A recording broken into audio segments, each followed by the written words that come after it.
1월 28일 화요일입니다. 오늘 새벽 우리에게 주시는 하나님의 말씀은 에베소서 6장 18절로 24절까지의 말씀입니다. 모든 기도와 간구를 하되 항상 성령 안에서 기도하고 이를 위하여 깨어 구하기를 항상 힘쓰며 여러 성도를 위하여 구하라.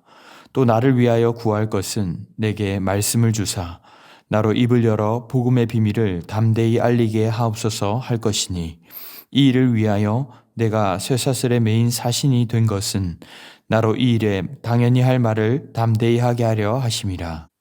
나의 사정 곧 내가 무엇을 하는지 너희에게도 알리려 하노니 사랑을 받은 형제요 주 안에서 진실한 일꾼인 두기고가 모든 일을 너희에게 알리리라. 우리 사정을 알리고 또 너희 마음을 위로하기 위하여 내가 특별히 그를 너희에게 보내었노라. 아버지 하나님과 주 예수 그리스도께로부터 평안과 믿음을 겸한 사랑이 형제들에게 있을지어다. 우리 주 예수 그리스도를 변함없이 사랑하는 모든 자에게 은혜가 있을지어다. 아멘. 에베소서의 실천편이라 할 수 있는 4장으로 6장에서는 옛사람을 벗어버리고 잘 분별하여 하나님을 본받는 삶을 살 것을 말씀했습니다. 구체적으로는 부부간에 또 자녀와 부모, 종과 상전 등 사이에서 그리스도를 본받아 교회를 사랑하신 것처럼 사랑하고 또 그리스도께 하듯 섬기라고 말씀하셨죠. 그러면서 어제는 마귀를 대적하라고 하시며 하나님의 전신갑주를 입으라고 말씀하셨습니다. 이제 오늘 본문은 에베소서 전체에서 마지막 본문이며 끝 인사라고 할 수 있습니다. 어제 성령의 전신갑주 이야기에 이어서 18절에는 계속해서 깨어 있을 것을 말씀하십니다. 모든 기도와 간구를 하되 항상 성령 안에서 기도하고 이를 위하여 깨어 구하기를 항상 힘쓰며 여러 성도를 위하여 구하라. 혈과 육에 속한 싸움이 아니기에 영적인 공격이 계속해서 있고 여기에서 승리하려면 한 번이 아니라 무시로 계속 깨어서 기도해야 할 것을 강조하는 것입니다. 19절에도 이어서 또 나를 위하여 구할 것은 이라고 하며 기도를 부탁하는데 바울은 지금 편지를 쓰는 지금 감옥에 있습니다. 그래서 통상적으로라면 어서 속히 풀려날 수 있도록 아니면 생활에 어려움이 없도록 구해달라 이렇게 하는 것이 맞을 것 같은데 그는 전혀 다른 기도 제목을 내고 있습니다.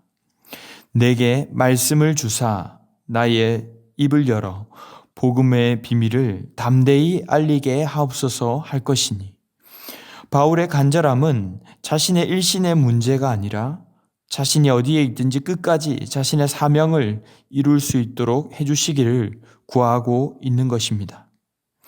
그리고 오히려 나아가서 자신이 이렇게 갇혀서 매인 것이 복음을 증거하기 위함이라고까지 말합니다. 20절에 이 일을 위하여 내가 쇠사슬에 매인 사신이 된 것은 나로 이 일에 당연히 할 말을 담대히 하게 하려 하심이라. 바울은 미결수로 투옥되어 있는 자신을 죄수라고 표현하지 않고 사신이라고 표현합니다. 그리고 로마의 제재하에 갇혀있는 상황 속에서도 이 복음이란 누군가에게 전하기 힘든 말, 고민되는 말일 수 있지만 바울은 복음을 뭐라고 표현합니까? 당연히 할 말이라고 표현하고 있는 것입니다. 우리가 맛있는 맛집만 다녀와도 너무 맛있어서 이 집은 사랑하는 사람을 꼭 데려와야겠어. 꼭 와야 해. 라며 말을 하곤 합니다. 하물며 이 복음을 당연히 할 말이 아닌 전하기 어려운 말, 부담스러운 말로 생각해서는 안 되는 것입니다. 그러나 이 또한 바울은 자신의 힘과 노력으로만이 아닌 성령께서 담대히 전하게 하려 하심이라. 그래서 이렇게 갇혀 있도록 하신 것도 하나님의 계획이라고 그 사역을 하게 하시는 분도 하나님이라고 고백하는 것이죠. 바울은 이제 편지를 맺는 마지막 인사로 나의 사정 곧 내가 무엇을 하는지 너희에게도 알리려 한다라고 하는데 진실한 일꾼 두기고가 모든 일을 너희에게 알릴 것이라고 합니다. 바울은 이전에 에베소에 3년이나 살았었고 이곳 성도들과 아주 친밀한 관계를 맺었기 때문에 사실 바울이 옥에 갇힌 상황으로 인해 성도들이 많이 힘들어하는 것을 알고 있었습니다.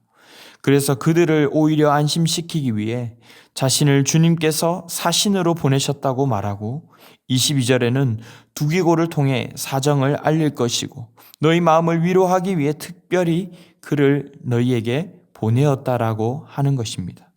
우리는 자신의 처지만 살피는 것이 아니라 끝까지 이곳에 있는 성도들을 생각하는 부분에서 바울의 성숙함을 엿보일 수가 있습니다. 오늘 이 짧은 맺은 말 속에서 우리는 그가 4장 13절에서 말했던 것처럼 그리스도를 믿는 것과 아는 일에 하나가 되어 그리스도의 장성한 분량이 충만한 데까지 자라간다는 것이 무엇인지를 몸소 보게 되는 것이죠. 23절로 24절 역시 아버지 하나님과 주 예수 그리스도께로부터 평안과 믿음을 겸한 사랑이 형제들에게 있을지어다. 우리 주 예수 그리스도를 변함없이 사랑하는 모든 자에게 은혜가 있을지어다. 공동체와 교회, 믿음의 형제들을 축복하는 말로 끝까지 마무리하고 있습니다. 사랑하는 성도 여러분, 오늘 말씀을 보면서 무엇을 깨닫게 됩니까? 먼저는 복음의 사명이 우리 안에 살아있어서 바울과 같이 펄떡펄떡 뛰고 있는가, 사명을 따라서 살고 있는가 하는 것입니다. 그리스도인으로 살아가면서 우리의 현재의 삶이 어떻고 또 무슨 일이 있고 자녀가 어떻고 건강이 어떻다는 것도 너무나도 중요한 일입니다. 그러나 단순히 그 안에만 머물러 있는 채로 하나님이 우리를 복음을 증거하는 자로 사명자로 부르셨다는 사실을 잊고 살아가서는 안 된다는 것입니다. 하나님은 우리를 세상의 빛으로 소금으로 구별되게 하셔서 주님이 어떤 분인지 증거하고 전하는 자로 삼으셨습니다. 우리 또한 이 땅에 보내신 하나님 나라의 대사요 사신인 셈이죠.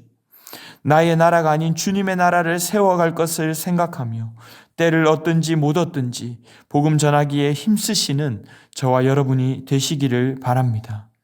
오늘부터 시작되는 명절 기간 동안에도 믿지 않는 가족과 친지들, 또 오랜만에 만나는 지인들께도 복음을 전할 수 있는 기회로 삼을 수 있기를 바랍니다. 두 번째로는 공동체를 생각하고 세우는 성숙한 자가 되어야 한다는 것입니다.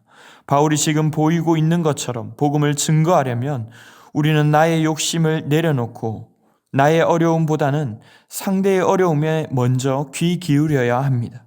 형제를 생각하고 어떻게 하면 그들이 따뜻하게 받아들일 수 있을지 또 염려하지 않을 수 있는지를 많이 고민하고 말해야 하는 것이죠.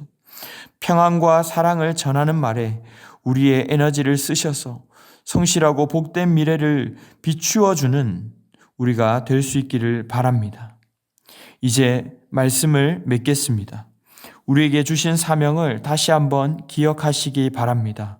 주님을 전하고 증거하는 자로 우리를 세우셨는데 어떤 일신의 연약함과 어려움에만 매몰되지 마시기 바랍니다.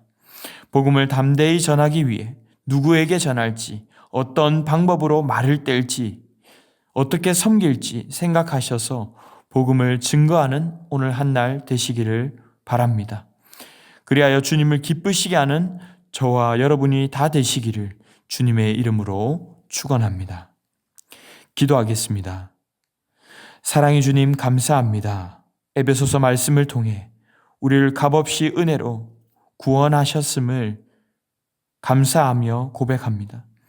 주님이 주신 사랑으로 이웃들에게 나누며 복음을 전하는 통로가 되게 하시고 그저 일신의 어려움에만 매몰되지 않게 하여 주시옵소서. 설 명절을 통해 각 가정마다 은혜를 주셔서 복음을 증거할 때 주님을 알고자 하며 믿고자 하는 마음들이 일어날 수 있도록 은혜 베풀어 주시옵소서. 날마다 하나님의 대사라는 마음을 가지고 때를 얻든지 못 얻든지 복음을 증거하며 이웃을 섬기며 공동체를 세워가는 우리 모두가 다 되게 하여 주시옵소서. 이 모든 말씀 우리 구주 예수님의 이름으로 기도하옵나이다. 아멘. 이 시간 함께 기도하실 때에 주신 말씀을 붙들고 기도하시고 주간 기도 제목을 따라 환우들과 섬김 사역을 위해서 기도하겠습니다.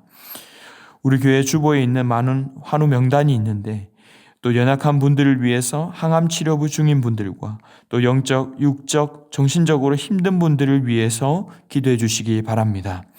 우리 교회가 기쁨으로 섬기는 교회 될 수 있도록 모든 섬김 사역을 통해 세상에 소망이 되는 교회가 되게 해달라고, 특별히 나라를 위해서도 속히 안정될 수 있도록 또 회개하며 돌이키는 역사가 일어날 수 있도록 합심 제목과 개인적인 제목으로 기도하도록 하겠습니다.